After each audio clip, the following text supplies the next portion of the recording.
ভাগ্যরেখা অর্থাৎ সৌভাগ্যরেখা বা অর্থরেখা বা শনিরেখা, বহু নাম থাকলেও রেখা কিন্তু এইটি হলো ভাগ্যরেখা। আর এর প্রথম পর্যায়ে জাতক বা জাতিকার ভাগ্য পিতা মাতার ওপর বিশেষভাবে নির্ভরশীল, এবং এই পর্যায় থেকেই জানা যায় জাতক বা জাতিকা কিভাবে তার জীবনটা শুরু করেছে। শনিরেখার প্রাথমিক পর্যায়ে অর্থাৎ শুরুর দিকে যদি শনিরেখাটি এই পর্যায়ে গভীর এবং স্পষ্টভাবে দেখা যায়, তবে প্রথম জীবনে জাতক বা জাতিকার অর্থনৈতিক কষ্টের সম্মুখীন একদমই হতে হয় না। কিন্তু যাদের জীবন গোড়ার দিকে বেশ ভালোভাবে শুরু হয়, শেষের দিকে তাদের সচরাচর দুঃখ কষ্টের সম্মুখীন হতে হয়। কারণ কি? কারণ প্রতিকূল অবস্থা সম্বন্ধে সেই জাতক বা জাতিকার কোনো ধারণা থাকে না। প্রতিকূল অবস্থা সম্বন্ধে বা সংকট সম্বন্ধে তাদের কোনো পূর্ব অভিজ্ঞতা থাকে না, কারণ তারা পিতা মাতার আনুকূল্যে প্রথম জীবন কাটিয়েছে।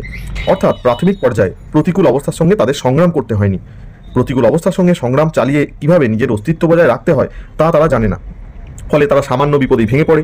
অতএব প্রত্যেকের পক্ষেই বাস্তব জীবনের কঠিন অভিজ্ঞতা আহরণ করা প্রয়োজন। যদি প্রথম পর্যায়ে আপনার কঠিন অভিজ্ঞতা লাভ না হয়, তাহলে কিন্তু ভাগ্যরেখার দ্বিতীয় বা তৃতীয় পর্যায়ে, এই অংশটা দ্বিতীয়, এই অংশটা তৃতীয়, এই পর্যায়গুলো কিন্তু দারুণ খারাপ অভিজ্ঞতা হতে পারে। তাই যাদের হাতে প্রথম পর্যায়ে ভাগ্যরেখা স্ট্রং আছে, দ্বিতীয় পর্যায়ে বা তৃতীয় পর্যায়ে কোনো সমস্যা হতে পারে, তাদের কিন্তু আগে থেকে সাবধান হতে হবে। যাদের হাতে শনিরেখা প্রথম পর্যায়ে ত্রুটিযুক্ত পরিলক্ষিত হয়, তাদের ব্যাপারটা আলাদা। পরবর্তী জীবনে তারা সচরাচর উন্নতি লাভে সক্ষম হয়, কারণ কঠিন বাস্তবের সঙ্গে সংঘর্ষের ব্যাপারে তারা কিন্তু অল্প বয়সেই অভিজ্ঞতা অর্জন করেছে